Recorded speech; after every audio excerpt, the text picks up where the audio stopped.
Salutations everybody, it is Matty here today. We got a lot of Cyberpunk 2077 information to go over today. I mean, just your average Monday, right? A lot of gaming news, Cyberpunk hype, yeah, normal day. Anyway, more importantly, we're talking about two distinct things in today's video. Number one is life paths. These are the choices that you're gonna make in the beginning of the game. It's your origin story, who you are as a cyberpunk. On top of that, we got a lot of information during the second episode of the Night City Wire about weapons in the game, how you're gonna be doing the biznaz in this game. All the different types and variations that you can implement to these weapons will be covered in this video here today. Like I said, we got a lot of details to go over, so get cozy.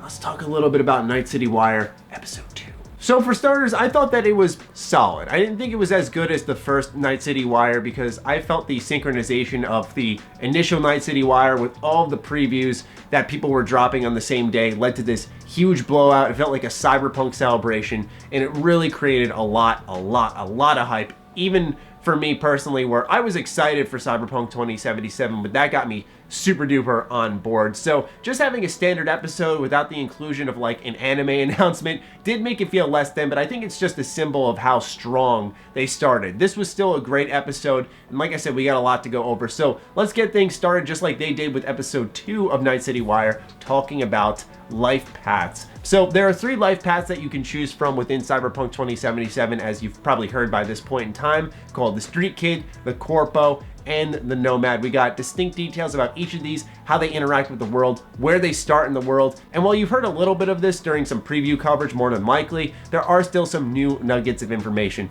to go over. During the trailer for the Street Kid, we meet a character called Padre, who is a fixer. Now, fixers in this universe are just like what we met with Dexter Deshawn. They're going to be giving you your missions from higher up people who have problems and have hired these fixers to find people like yourself, which are cyberpunks. So Padre gives you a card with Father Sebastian on it. There's lots of encounters with the cops, setting up races, you know, the heartbeat of the city. It gives you that kind of feel. It seems like this was the, I put in quotes, default way to play Cyberpunk 2077. Overall, it didn't appeal to me that much, but what really did appeal to me was the Nomad playthrough. It just had a Mad Max vibe to it, and with the music that they used in the trailer, instead of the constant like loud dubstep and screaming of the music, to have something really chill and relaxing created a whole different vibe that I was completely about. Like I said, real Mad Max feel. The quote that stuck out to me during this part of the trailer is when V says, "My family is in pieces, and that's why I'm heading to Night City," which clearly tells us what his mission is and why he's leaving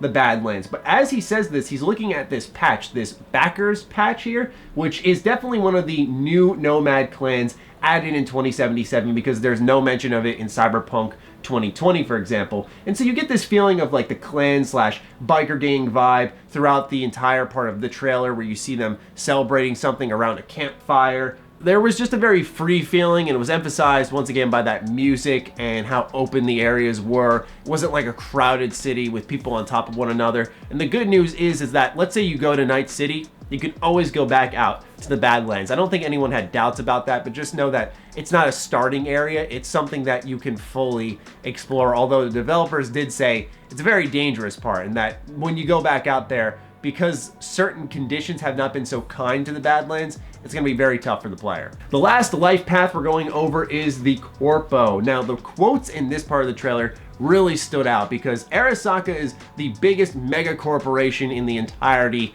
of Cyberpunk 2077. They're up to no good. They're trying to cover something up. The quote that stuck out to me here was, "The world is going to tear us apart when they find out." Meanwhile, someone else says they're not going to find out. This was further punctuated when a woman said if she's going down, she's taking the person she's on the phone with her. Yes, dudes and dudettes, things are getting very intense in this little corporation here. We also see V doing a little bit of upchucking into the sink. There's some pills next to there. So that built a little bit of intrigue, and I can't really piece together why exactly he's vomiting in this specific playthrough. I don't know if that ends up being a major part of the main story, if it's just something with Arasaka. But what you're doing as a part of Arasaka is counterintelligence. You'll see very quickly throughout the trailer that V is going to pick up a chip and put it in his head, and it'll give him a contract about being a bodyguard. At this same time, Jackie's saying in the trailer that the idea of Arasaka is they'll hire you to zero someone and then they will zero you, which I believe means just kill you off. So it's a chain of corruption within this corporation. They're trying to hide something, and if they're trying to get you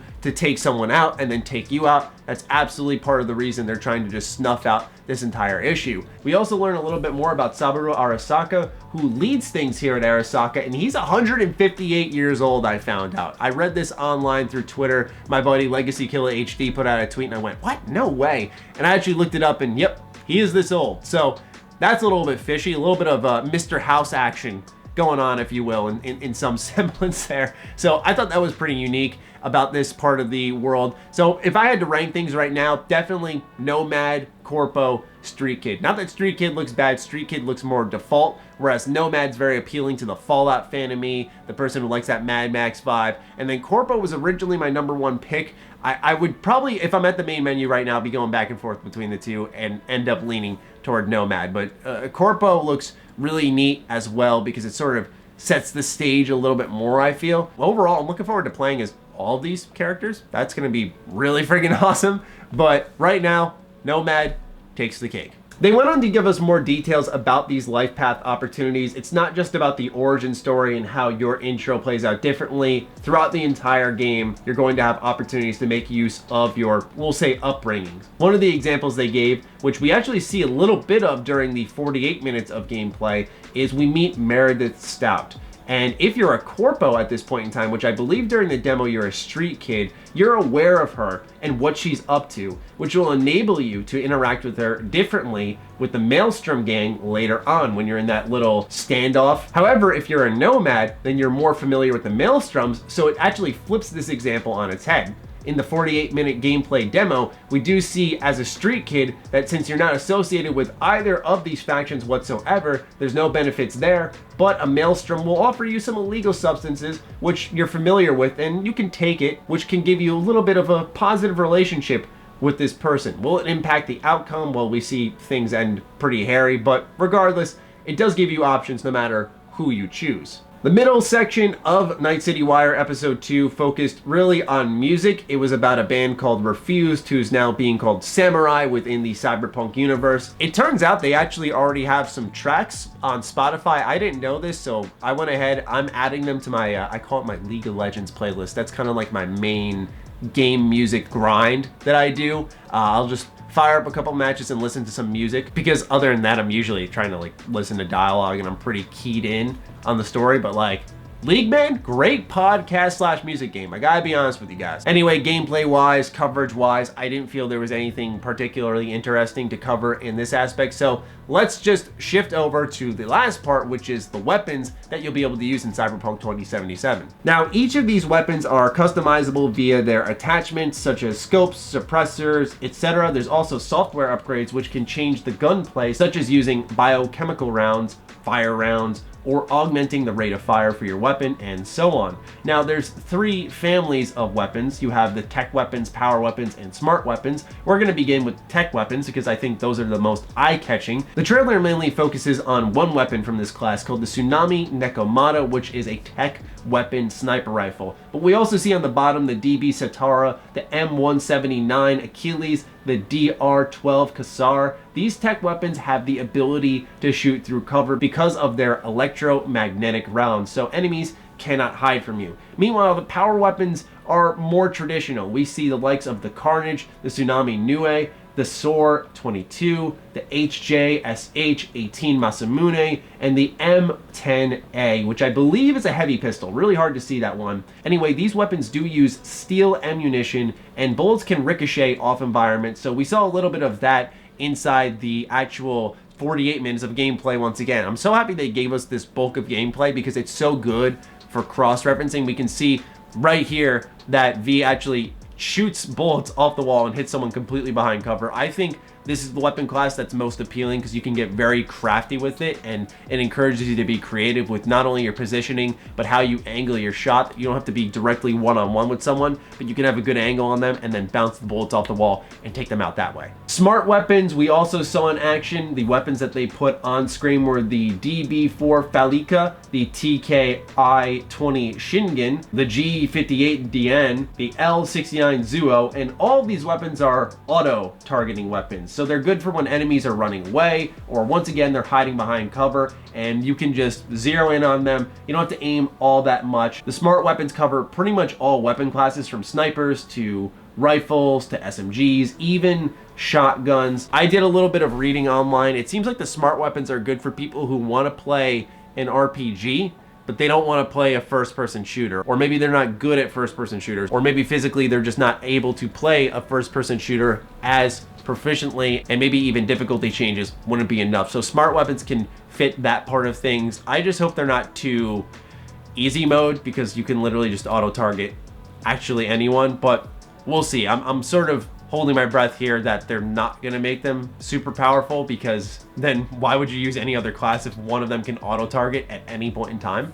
They also showed off a bit of melee weapons, specifically the thermal katana, but they also displayed the electric alpha, baton, spiked bat, and sledgehammer. Now the animations look so much better than what we saw during the gameplay just about a month ago. So my buddy Dan put up a video showcasing some gameplay with the katana in Night City, and I said in that video, I'm glad they have it, but it really looked choppy. Like he would just go bang, bang, bang, bang like that, and it just looked really weird. In this gameplay, however, it looked very, very slick, and I was so pleased to see the animation improvement. So it did seem like what we were seeing earlier was a much older build, because this was a substantial improvement from what was initially displayed. Cyberware is another part of your character's arsenal. Apparently, you can use this also defensively, but we're not quite sure how that works, as they only showed off the offense, and I don't know if defense would make for a good trailer.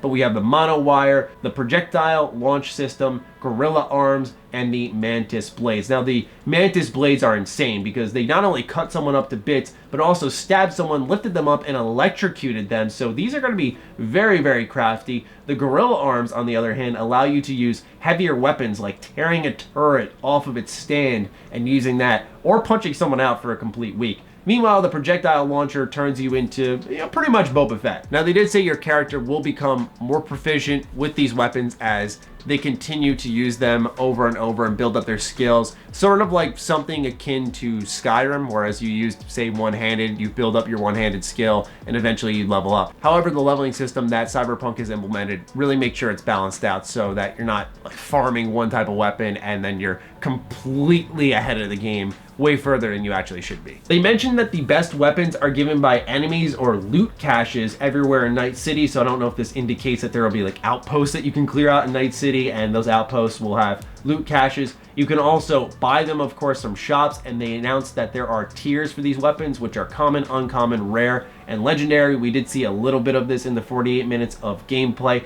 However, what's interesting is the legendary weapons are very specific and have unique abilities that no other weapons have. Bring back the rare weapon and armor guides for your boy, because he's going straight back into it. Anyway, you do have to make tough choices to get these weapons, maybe choosing to kill someone who has the weapon or sparing them because they like the character. So you're kind of put in a position where you have to do one thing or another, and that can be really tough on the player, because you either want to make sure that, hey, I want to have the best weapons for my character, or I like this guy, I want him to stay alive, or this girl, I want them to stay alive.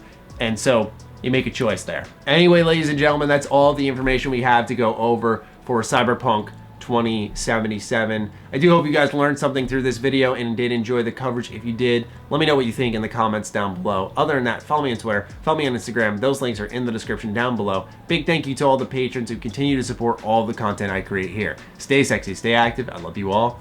Peace.